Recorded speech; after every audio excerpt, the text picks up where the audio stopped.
استقلال طلبی یا تجزیه طلبی در فلسفه سیاسی به عمل کناره‌گیری از یک بدنه سیاسی به منظور حفظ منافع مردم یک ملت در برابر ظلم کشورها و دولت‌های مسلط و پیشرفت بیشتر به دلیل مطالبات مشروع ملی گفته می‌شود.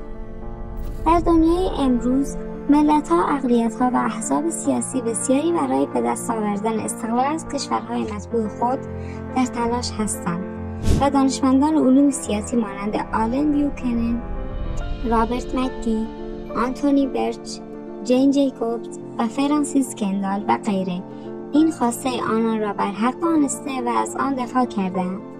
نمونه موجود در جهان: در آمریکا مردمان و احزابی از تگزاس، کسکتیا، هاوایی، آلاسکا، ورمونت دوم و لیگ جنوب در آمریکا خواهان استقلال و خودمختاری از آمریکا هستند و برای این هدف مشغول تلاش و برنامه‌ریزی هستند. اسپانیا: مهمترین جنبش‌های استقلال طلبان در اسپانیا جنبش استقلال کاتالونیا و استقلال باسک هستند. کانادا: جنبش جدایی‌خواه که به حزب استقلال آلبرتا در تلاش برای تحقق استقلال از کانادا هستند.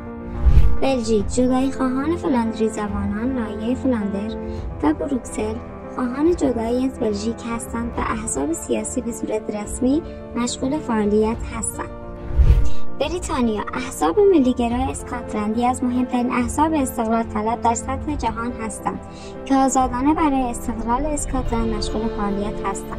مولداوی، ترانسنستریا و گاگاوزیا همکنون به صورت مستقل از مولداوی و سرزمین‌های خود را اداره می‌کنند و برای رسمی شناخته شدن توسط کشورهای جهان در تلاش هستند.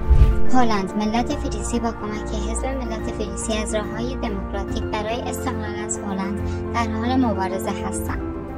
ایتالیا: جنبش استقلال طلبی سیسی از سال 1940 و جدایی‌خواهان پادانیان پرچم استقلال طلبی از ایتالیا را در دست دارند. حال شما در مورد ملت بلوچ چه نظری دارید؟ آیا حق استقلال طلبی برای این ملت را که نزدیک به 100 سال است زیر ظلم و ستم‌های وحشیانه دو حکومت پهلوی و جمهوری اسلامی قرار داشته‌اند را به رسمیت می‌شناسید؟